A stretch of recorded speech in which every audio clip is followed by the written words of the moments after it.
evoluiu de uma liga rara e artesanal para um produto fabricado em massa, presente na construção de máquinas, edifícios e infraestruturas que moldaram a era industrial. O aço é um material realmente fantástico. Pode ser feito tão duro que consegue cortar e moldar a maioria das substâncias conhecidas, sendo capaz inclusive de cortar e moldar a si próprio. Ele pode ser feito quase tão duro quanto o diamante ou ser tão maleável a ponto de ser cortado, dobrado, martelado, laminado em chapas ou até esticado em fios finíssimos. Mas apesar de quase toda a sua composição ser o ferro, ele não pode ser encontrado pronto na natureza. O aço comum é um material produzido artificialmente, uma liga de ferro com uma pequena quantidade de carbono, entre 0,05% e 2,1%, dependendo do nível de dureza desejado. Claro que ele também pode apresentar outros elementos em pequenas quantidades, como silício, manganês, enxofre e fósforo, que são impurezas naturais do metal e influenciam na sua qualidade. Esses são apenas alguns dos detalhes que mostram como é difícil obtê-lo.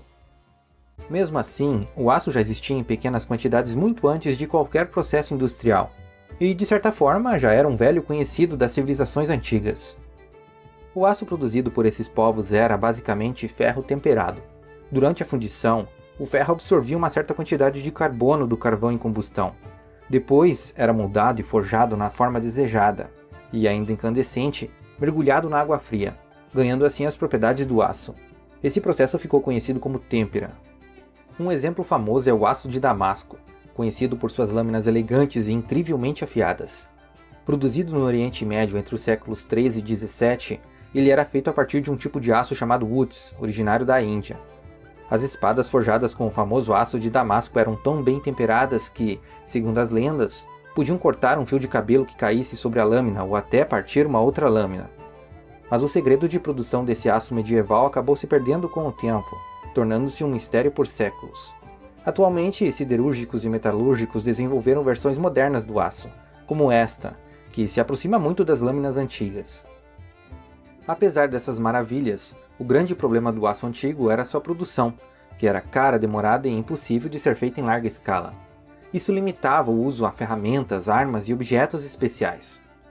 A alternativa mais fácil e barata era o ferro fundido, mesmo sendo mais pesado, frágil e quebradiço. Ainda assim, ele também tinha seus desafios. Produzi-lo exigia temperaturas muito altas, algo que só se tornou viável na Europa por volta do século XIV, com os avanços na tecnologia de fornos. A introdução do alto-forno aumentou bastante a produção, mas o desafio principal continuava. A maior dificuldade em fazer ferro e aço era remover as impurezas. O minério de ferro costuma estar cheio de substâncias indesejadas, que, se não forem eliminadas, tornam o metal quase inútil. O aço usado, por exemplo, na fabricação de trilhos ferroviários, precisava suportar grandes tensões sem se quebrar, o que só era possível se ele estivesse livre dessas impurezas. Por isso, a remoção delas sempre foi um problema sério. No alto forno, uma certa quantidade de calcário era adicionada ao carvão e ao minério de ferro. Quando o minério era derretido sob intenso calor, as impurezas do ferro se combinavam com o calcário e formavam a chamada escória. Como o ferro derretido é mais pesado, ele descia até o fundo do forno, enquanto a escória flutuava no topo e era retirada. Esse processo removia grande parte das impurezas e produzia um ferro bruto com alto teor de carbono chamado ferro gusa. Com cerca de 5% de carbono, o ferro gusa é, até hoje, a base para a produção tanto do ferro fundido quanto do aço, que precisa ter menos de 2,1% de carbono. Mas controlar essa proporção de carbono com precisão era uma tarefa difícil e cara até o século XIX. O épico jogo de ação online War Thunder permite mergulhar em batalhas colossais e testemunhar todo o poder. A partir de 1760, a Revolução Industrial, com suas máquinas a vapor, ferrovias, pontes e outras grandes estruturas, gerou uma demanda crescente por um metal mais resistente que o ferro fundido e o ferro forjado à mão. Essa demanda começou a ser atendida com o uso do processo de cementação, que produziu o chamado aço blister em cidades como Sheffield, na Inglaterra. No processo de cementação, barras de ferro forjado eram cobertas com um carvão vegetal em pó e aquecidas por vários dias em fornos completamente selados. Por ser um metal quase puro, com menos de 0,1% de carbono, o ferro forjado permitia o aumento do teor de carbono em uma operação inversa à realizada na siderurgia moderna. Durante esse aquecimento prolongado, o carbono do carvão penetrava lentamente no ferro, camada por camada, convertendo gradualmente a superfície em aço blister. um aço com maior dureza e resistência que o ferro original, mas sem chegar ao ponto de se tornar quebradiço, já que quanto mais se aumenta o carbono, mais duro e frágil ele fica. Esse método permitia produzir aço de qualidade em quantidades muito superiores às das técnicas anteriores, sendo especialmente útil para lâminas e ferramentas. Mas, e sempre tem um mas, o longo período de produção e a necessidade daquele ferro quase puro, com baixo teor de carbono, eram alguns dos gargalos que deixavam o preço do aço produzido extremamente elevado. Tudo mudou na década de 1850 com a invenção do processo Bessemer. Henry Bessemer, nascido na Inglaterra em 1813, é a pessoa a quem podemos acreditar o nascimento do aço moderno. Mas aqui vale uma observação. Nos Estados Unidos, há quem diga que o processo foi inventado de forma independente e no mesmo período por William Kelley. Esse ponto ainda é motivo de debate até hoje. De qualquer forma, o processo Bessemer, patenteado em 1856, era engenhoso e revolucionário. Ele consistia em despejar ferro fundido em um recipiente com orifícios na base e soprar ar sob alta pressão por esses furos, removendo as impurezas e o excesso de carbono. Esse fluxo de ar impedia que o metal líquido escorresse pelos furos, e ao atravessar o ferro derretido, oxidava o carbono, removendo-o da mistura e liberando calor suficiente para manter a fusão. Depois, a quantidade exata de carbono era readicionada, permitindo ajustar as propriedades do aço conforme a aplicação desejada. O processo era mais rápido, mais barato e muito mais eficiente do que qualquer método anterior, possibilitando a produção de aço em grande escala e com qualidade superior. Antes da invenção do processo Bessemer, a produção anual de aço fundido na Grã-Bretanha era de apenas cerca de 50 mil toneladas, com um custo médio que variava entre 50 e 600 libras por tonelada, um valor proibitivo para muitas aplicações que conhecemos hoje. Com a introdução do novo processo, a produção britânica saltou para 750 mil toneladas em 1877, 15 vezes mais do que o volume obtido com o método anterior. O preço médio caiu para apenas 10 libras por tonelada, e a economia de carvão foi de 3,5 milhões de toneladas em comparação ao que seria necessário no antigo processo de cimentação usado em Sheffield. Estima-se que a redução total de custos tenha alcançado aproximadamente 30 milhões de libras apenas naquele ano de 1877.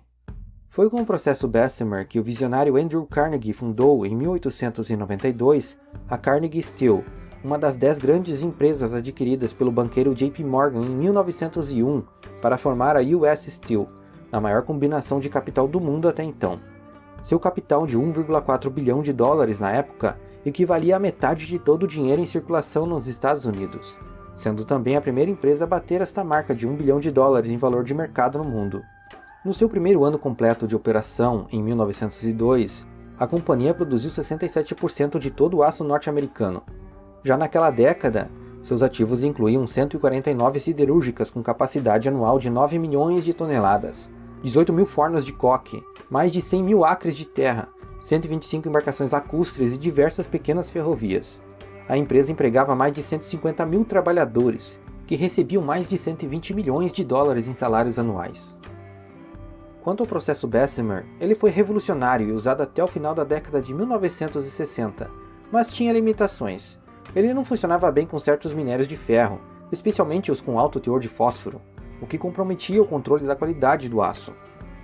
Para superar essas e outras dificuldades, passou a ser adotado o processo Siemens-Martin, também chamado de forno de soleira aberta, desenvolvido por William Siemens na Inglaterra e por Pierre-Emile Martin na França, por volta de 1850, ou seja, na mesma época do processo anterior.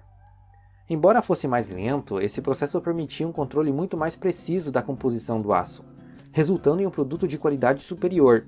Por utilizar aproximadamente 50% de sucata na produção, reduzia os custos do aço produzido, enquanto reciclava o material que, de outra forma, seria desperdiçado. Um forno de soleira aberta consiste no que podemos chamar de um andar de cima e um andar de baixo. No andar de cima fica a soleira, onde os materiais usados na fabricação do aço são refinados. No andar de baixo, há câmaras de aquecimento contendo tijolos refratários dispostos em um padrão de tabuleiro de xadrez. Uma das câmaras serve para aquecer o combustível, que pode ser óleo, gás ou uma mistura de óleo e piche, e a outra serve para aquecer o ar. O ar e o combustível pré-aquecidos sobem e entram no espaço acima da soleira, onde a combustão acontece instantaneamente.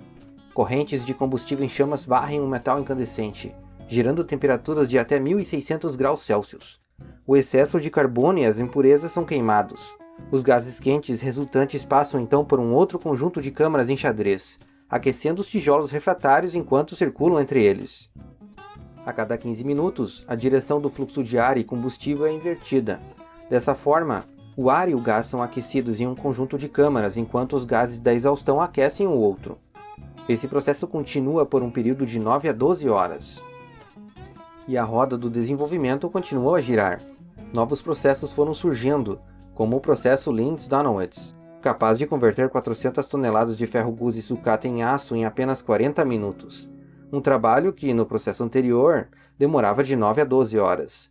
Também surgiram os fornos de arco elétrico, com tempo de operação em torno de 1 hora. Quando a produção em massa foi viabilizada nos anos de 1850, o aço passou a ser a espinha dorsal da era industrial e do mundo moderno. Ele foi usado em praticamente tudo, na expansão das ferrovias, na construção de pontes antes tecnologicamente impossíveis, na estrutura de edifícios possibilitando o surgimento dos arranha-céus, na construção de navios maiores e mais resistentes e armamentos maiores e mais potentes. Enfim, sem o aço, o mundo moderno como conhecemos não existiria. Desde então, o aço se consolidou como um dos materiais mais utilizados no mundo, a ponto de sua produção ser utilizada como um termômetro da saúde econômica de muitos países. Hoje, existem inúmeros tipos especiais de aço, criados a partir da combinação com outros elementos, para usos que vão desde carros mais leves e seguros a aviões, e até no avanço da medicina com instrumentos cirúrgicos de precisão. Felizmente, a Mãe Natureza tem sido generosa e ainda contamos com vastas reservas de ferro e carvão, além de uma enorme quantidade de sucata disponível para ser reaproveitada, garantindo matéria-prima por um bom tempo.